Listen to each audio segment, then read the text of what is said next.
Chad Brendel, Bearcat Journal, here with Jake Renfro. Jake, how frustrating was last year? I mean, it's just if you were there, you were playing, but it always felt like you were just battling the hip throughout the season. It was definitely really frustrating, but I was around a bunch of great dudes who kept pushing me each and every day to be better. So having those guys around me really helped me take that next step and really focus on what I needed to do. So all credit to those guys.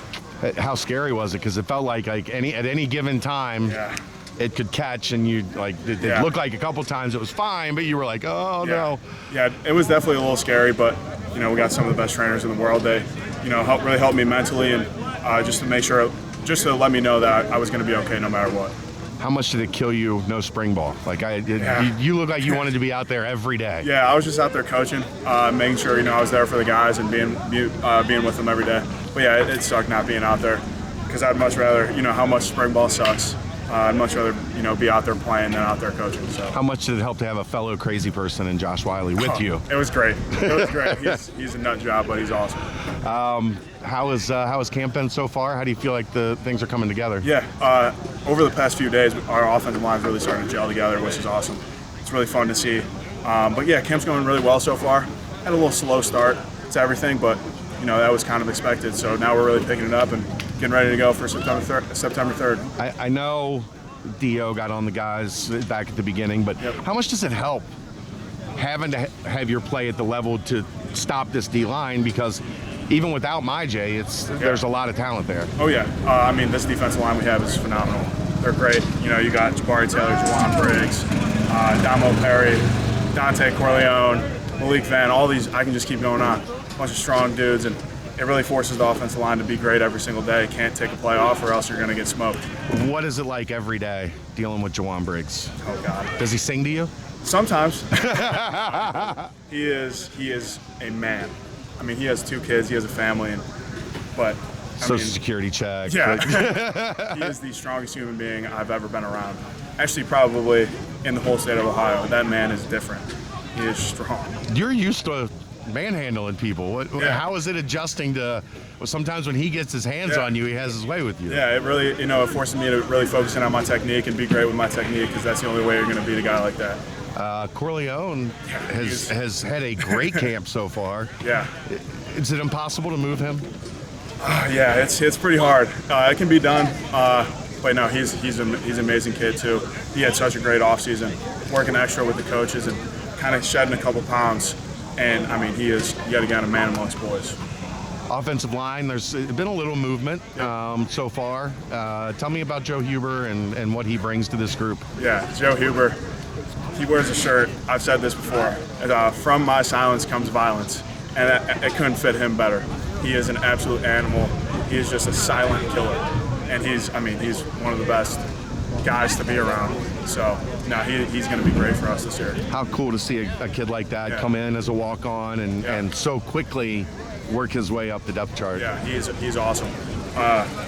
There'll be times he has class because he's an engineer, and he's in the weight room 3 hours before anybody else, just absolutely murdering himself. And it's just being around a guy like that really pushes everybody to be better. How do you think, does it suit Dio better maybe being back inside? And I'm sure you love having him there next to you. I love having him inside. He played left guard when I was a freshman. I love playing next to whoever it be, Joe Huber or Dio. I feel like me and Dio have a little bit better connection just because we've been playing next to each other for a little bit longer. But Dio likes the inside. That's where he's more suited for. But kind of how anything shakes out, it's going to be good. Gavin has done an amazing job filling in for you, and now pushing Coop at that left guard spot. You got to be happy for him because that kid's worked his ass off. Yeah, he's an Iron Man. I don't know if you were there on Saturday. The ones probably got 50 reps, give or take. He ended up taking like 92 or 93 reps, and he had double IVs. He's an Iron Man out there, and he's yet again a great person to be around every single day. How much has Tunstall improved? Because it feels like he's had the type of offseason where now you don't really think about left tackle. It's not something I've written down in my notes a whole lot so through camp. Yeah, the difference between last year and this year, it is just night and day, completely different. And we're all so proud of him that he took that next step and really focused on himself. And he, as you said, we don't even have to look at the left tackle. He's just out there doing his thing, and he's awesome. He's been great. How about Coach Cummings? Are you guys in a good rhythm now and finding that he's got that mix of kind of hard ass at times, but he's also hilarious? Yeah, he's old school O-line coach. Exactly, that's exactly what I was going to say. No, he's awesome. He really pushes us to be better every day. You know, if we mess up, he's going to let you know. And, you know, it might not be the way you want to hear it, but it's, you know, that hard coaching that Coach Vic talks about, that iron sharpens iron. He's been great for us, and he's going to continue to be great. He's awesome. Miles Montgomery's had a really good camp at running back. Corey Kiner's working in. Monty's working back in. Chuck has been good. Tell me the little nuances of that group, and do you have a favorite yet to block for? Honestly, I think I've said this before as well. I don't care who's behind me. I'm going to block for whoever, and you know I know they're going to make me right. So no, we got a bunch of great dudes, quarterback wise and running back wise. So you know I just love blocking for those guys because they run hard and they run physical. And that's just fun for an offensive lineman. You want a guy like that behind you. So I know all of our offensive linemen love those guys. You see a little spin move Corey put on today? Yeah, that was pretty nice. That was pretty nice. That was pretty nice. All right, appreciate it, Jake. Thanks. Appreciate it.